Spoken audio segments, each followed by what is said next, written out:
Hi friends, మీకు తెలుసా సైంటిస్టులు చెప్పిన దాని ప్రకారం చాలా ఏళ్ల క్రితమే ఒక్కసారి లేదా అంతకంటే ఎక్కువసార్లు రెండు యూనివర్సెస్ ఒకదాంతో ఒకటి ఢీకొన్నాయి. కానీ ఎలాంటి సాక్ష్యాలున్నాయని ఈ విషయం చెప్తూ ఉన్నారు. ఎందుకంటే యూనివర్సెస్ ఢీకొనడం అనేది చాలా పెద్ద విషయం. వాస్తవానికి మిర్రర్ వరల్డ్ థియరీ ప్రకారం మిర్రర్ వరల్డ్ అనేది యాంటీ మ్యాటర్తో ఏర్పడ్డ యూనివర్స్. ఇది ముందే మన యూనివర్స్తో విలీనమైపోయింది. అలాగే మిగిలిన యూనివర్సెస్ కూడా మన యూనివర్స్తో విలీనమైపోతాయా? దీని పరిణామాలు ముందు ముందు భూమి మీద ఉండే ప్రజలు భరించాల్సి వస్తుందా?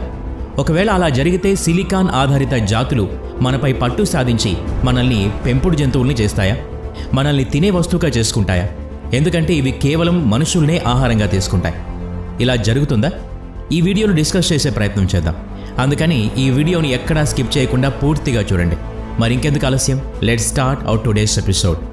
కొన్ని సంవత్సరాల క్రితం న్యూయార్క్ యూనివర్సిటీలో అసోసియేట్ ప్రొఫెసర్ ఆఫ్ ఫిజిక్స్గా పనిచేసే మాథ్యూ క్లెబన్ ఈఎస్ఏకి చెందిన ప్లాంక్ శాటిలైట్ ద్వారా ప్రచురించిన కాస్మిక్ మైక్రోవేవ్ బ్యాక్గ్రౌండ్ ఇమేజ్ని చూసి బహుశా ఈ ఇమేజ్లో ఉన్న హాట్ అండ్ కోల్డ్ స్పాట్స్ సాక్ష్యాలుగా ఉండే అవకాశం ఉందని అంచనా వేశారు. పక్కన ఉన్న యూనివర్స్ బబుల్స్ మన యూనివర్స్ బబుల్స్ని ఢీకొనవచ్చు. వాళ్ళు చెప్పిన దాని ప్రకారం రెండు యూనివర్సెస్ ఢీకొన్నప్పుడు ఆ ప్రాంతంలో ఒక షాక్ వేవ్ జనరేట్ అవుతుంది. అలాగే ఈ సిఎంబి ఇమేజ్ పై కనిపించే స్పాట్స్ అండ్ షాక్ వేవ్స్తో ఏర్పడ్డ ఎగుడు దిగుడు ఉపరితలాన్ని చూపిస్తున్నాయి. బహుశా ఇది మల్టీవర్స్ హైపోథీసిస్కి సాక్ష్యం కావచ్చు. చివరికి bubble universe hypothesis, cosmic shock wave అలాగే సిఎంబిల మధ్య సంబంధం ఏంటి? శాస్త్రవేత్తలు ఇప్పటివరకు బిగ్ బ్యాంగ్ జరిగినప్పుడు కాస్మిక్ ఇన్ఫ్లేషన్ అన్ని దిశల్లో ఒకే రీతిలో జరిగింది అనుకున్నారు. కానీ 2013లో ఈఎస్ఏకు చెందిన ప్లాంక్ శాటిలైట్ ద్వారా బిగ్ బ్యాంగ్ సమయంలో మిగిలిపోయిన మైక్రోవేవ్ రేడియేషన్ అంటే కాస్మిక్ మైక్రోవేవ్ బ్యాక్గ్రౌండ్ పూర్తి సమాచారం భూమి వరకు చేరుకోగానే ఇప్పటి వరకు కాస్మాలజిస్టులు అనుకున్నదంతా తప్పని తేలింది. వాస్తవానికి ఇన్ఫ్లేషన్ అనేది అసమాన పద్ధతిలో జరిగింది. దానివల్ల బిగ్ బ్యాంగ్లో నుండి చాలా యూనివర్సెస్ బబుల్ ఫామ్లో బయటకు వచ్చాయి. అలాగే ఇవి అసమానంగా ఉన్నాయి. ఇవే సిఎంబి ఇమేజ్ పై అసమానమైన హాట్ అండ్ కోల్డ్ స్పాట్స్గా కనబడతాయి. ఎందుకంటే ఈ లెక్కలేనన్ని చిన్న పెద్ద యూనివర్సెస్ ఎక్స్పాండ్ అవుతూ ఒకదాంతో ఒకటి ఢీకొన్నప్పుడు తగిలిన ప్రాంతంలో షాక్ వేవ్ లేదా ఇంజురీ ఏర్పడుతుంది. ప్రతి యూనివర్స్ బబుల్లో కొంత ఎనర్జీ చిక్కుకుంటుంది. ఆ చిక్కుకున్న ఎనర్జీ లేదా ఇంజురీ అంటే అర్థం ప్రెషస్ ఎనర్జీ లీక్ అవటం. దాని అర్థం సిఎంబి ఇమేజ్లో మిగతా అన్ని ప్రాంతాల్లో మైక్రోవేవ్ వల్ల వచ్చే హీట్ ఎనర్జీ హాట్స్పాట్ను చూపిస్తుంది. అలాగే మరోవైపు ఈ ఇంజురీ వల్ల లీక్ అయ్యే హీట్ వల్ల ఈ ఇంజురీ ప్రదేశాలు కోల్డ్గా కనబడతాయి. ఇప్పటి వరకు ఈ సిఎంబి కోల్డ్ స్పాట్స్కు వేరువేరు చిన్న చిన్న బబుల్ యూనివర్సెస్ ఢీకొనడం చూపిస్తోంది. కానీ బబుల్ యూనివర్సెస్ చాలా తీవ్రంగా ఢీకొని సాధారణ నీటి బబుల్స్లా విలీనమైతే అప్పుడేమవుతుంది? రండి తెలుసుకుందాం. ఒకవేళ మన యూనివర్స్ కాస్మిక్ ఇన్ఫ్లేషన్ థియరీ ఆధారంగా ఏర్పడ్డ యూనివర్స్తో ఢీకొంటే ఏమవుతుంది? కాస్మిక్ ఇన్ఫ్లేషన్ థియరీ ప్రకారం చాలా యూనివర్సెస్ ఉన్నాయి. కాస్మిక్ ఇన్ఫ్లేషన్ ఎక్స్పాన్షన్లో మన యూనివర్స్ చాలా స్లో అయిపోయింది. అక్కడ భూమి మనకన్నా ముందే ఏర్పడింది. సూర్యుడి యొక్క గోల్డీ లాక్ జోన్లో నుండి బయటకు వెళ్ళిపోయింది. దాని థర్మోమీటర్ రీడింగ్ ఆకాశాన్ని తాకింది. ఈ ఉష్ణోగ్రతతో గాలిలోని ఆక్సిజన్, కార్బన్ అలాగే మిగతా ఎలిమెంట్స్తో కలిసిపోయింది. దాని అర్థం ఫ్రీ ఆక్సిజన్ లేకపోవటం. ఈ ఉష్ణోగ్రత నుండి తప్పించుకోవడానికి సిలికాన్ ఆధారిత జీవులు పరిణామం చెంది ఉన్నాయి. అలాగే ఈ జీవులు సిలికాన్ను తమ ఆహారంగా ఇష్టపడడం ప్రారంభిస్తాయి. ఒక్కసారి ఊహించండి, ఇలాంటి యూనివర్స్లోని వేడి భూమి మన భూమితో ఢీకొంటే ఏమవుతుంది? ఊహించగలరా? మొట్టమొదట ఉష్ణ ప్రవాహం మన భూమి ఉష్ణోగ్రతను పెంచుతుంది. పెరుగుతున్న ఈ వేడి ఉష్ణోగ్రత వల్ల ఆ వేడికి మన ప్రాణాల్ని పోగొట్టుకుంటాం. ఏసీలో ఉండేవాళ్ళు ఇప్పుడే భయపడాల్సిన అవసరం లేదు. ఆ భూమిపై ఉండేవాళ్ళు సిలికాన్ తింటారు. గుర్తుంది కదా, వాళ్లకు మన మాంసం రుచి మరిగితే ఎక్కువ సమయం మనల్ని బతకనివ్వరు. మన రక్తాన్ని రుచి మరిగి మన వెనకే పడతారు. ప్రతి మనిషిలో 7 గ్రామ్స్ సిలికాన్ ఉంటుంది. ఇది మనిషి శరీరంలో అవసరమైన పదార్థం. ఇది టిష్యూ, బోన్స్, గోళ్ళు, జుట్టు లాంటి వాటిని స్ట్రాంగ్గా ఉంచేందుకు సహాయపడుతుంది. కానీ భయపడకండి, ఈ సిలికాన్ ఆధారిత జీవులు మనల్ని చంపి గెలిచిన ఎక్కువ సమయం సంబరాలు చేసుకోలేం. ఎందుకంటే మన వాతావరణంలోని ఆక్సిజన్ వాటి శరీరంలోకి వెళ్ళగానే వాటి సిలికాన్తో కలిసి సిలికాన్ డయాక్సైడ్ ఫ్లేమ్ రిటార్డెంట్గా మారిపోతుంది. మీకు తెలుసు, సిలికాన్ డయాక్సైడ్ రూమ్ ఉష్ణోగ్రతలో ఘనీభవిస్తుంది. అంటే మెల్లమెల్లగా దాని శరీరం ఘనీభవించి గట్టిపడుతుంది. చివరికి ఆ జీవులు కూడా నాశనం అవుతాయి. కానీ ఒక్క నిమిషం, ఈ విధ్వంసం కాకుండా ఢీకొనడం వల్ల భయపడకుండా ఉండగలగడం, మన ప్రాణాలు పోకుండా ఉండగలిగే యూనివర్స్ ఉందా? పాసిబిలిటీ ఉంది. Case number 2, quantum theory of multiverse. Quantum theory వివిధ రకాల అవకాశాలు, వాటి వల్ల వచ్చే ఫలితం, మల్టిపుల్ యూనివర్సెస్ గురించి మాట్లాడుతుంది. అలాంటి ఒక ఫలితం థియో మార్స్తో ఢీకొనటం.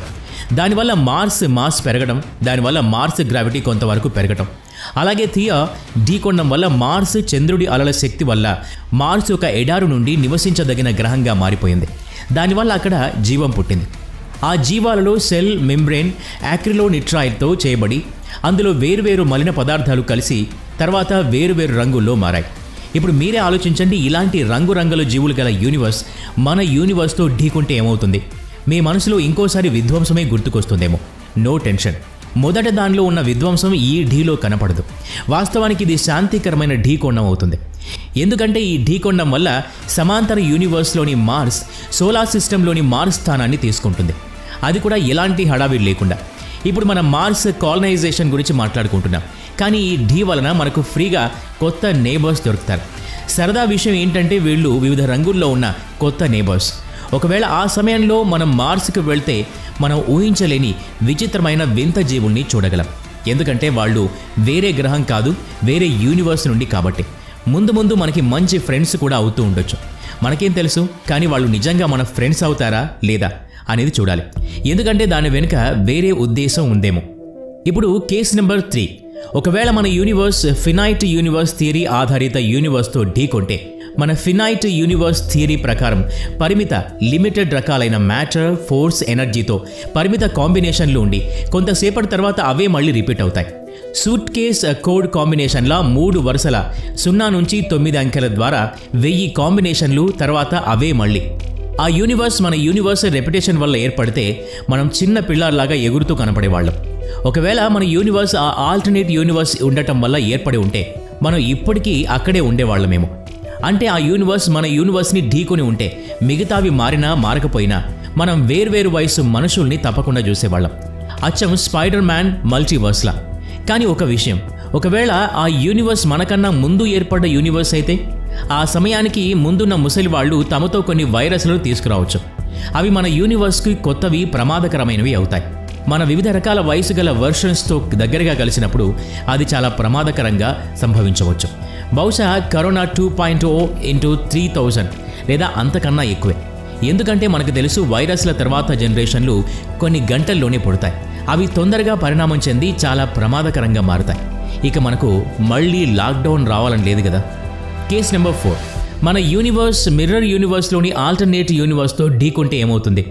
ఈ థియరీ ప్రకారం బిగ్ బ్యాంగ్ జరిగినప్పుడు 1 నుండి 2 యూనివర్సెస్గా విస్తరిస్తుంది. ఒకటి మన యూనివర్స్, రెండోది యాంటీ మ్యాటర్తో ఏర్పడ్డ యూనివర్స్. సరిగ్గా మన యూనివర్స్కి మిర్రర్ ఇమేజ్ లాంటిది. కానీ మనందరికీ తెలుసు టైం ఎప్పుడూ తన దిశను మార్చుకోదు, అది ఎప్పుడూ ముందుకే వెళ్తుంది. ఈ కారణం చేతనే ఈ యూనివర్స్ భవిష్యత్తును తాకి మళ్ళీ ఒకటిగా అయిపోయింది. అది ఒకటిగా నుండి మన యూనివర్స్ దిశలో విస్తరిస్తుంది. దీన్ని మనం ఎప్పటికీ తెలుసుకోలేం, ఎందుకంటే మన యూనివర్స్ కూడా మెల్లమెల్లగా విస్తరిస్తుంది. దానివల్ల cosmic microwave background reason singularity నుండి చాలా దూరం వచ్చేస్తాం. అంటే యాంటీ మ్యాటర్ యూనివర్స్ సింగులారిటీలో విలీనమై మన యూనివర్స్ వైపు విస్తరిస్తుంటే అది ఖచ్చితంగా సిఎంబి వెనకే ఉంటుంది. కానీ అది తన బబుల్ని చూపించదు. శాస్త్రవేత్తలు ముందే 10 మిలియన్ కాంతి సంవత్సరాల వెడల్పుగా ఉండే సిఎంబి కోల్డ్ స్పాట్ను కనుక్కున్నారు. దాన్ని వాళ్ళు ఒక సూపర్ వాయిడ్ అనుకుంటున్నారు. కానీ అది గోల్డ్ స్పాట్ సూపర్ వాయిడ్ కాదు. అది 10 బిలియన్ కాంతి సంవత్సరాల లోపలికి వచ్చిన ఏదైనా ఆల్టర్నేట్ యూనివర్స్కు చెందింది కావచ్చు. సరే, మరి మీకేమనిపిస్తోంది? కామెంట్ బాక్స్లో తప్పకుండా తెలియచేయండి. ఈ వీడియో నచ్చితే లైక్ చేయండి, షేర్ చేయండి. ఇలాంటి మరిన్ని వీడియోస్ కోసం ఈ ఛానల్కి సబ్స్క్రైబ్ చేసుకొని బెల్ ఐకాన్ మీద క్లిక్ చేయండి. నెక్స్ట్ వీడియోలో మళ్ళీ కలుద్దాం. Thanks for watching.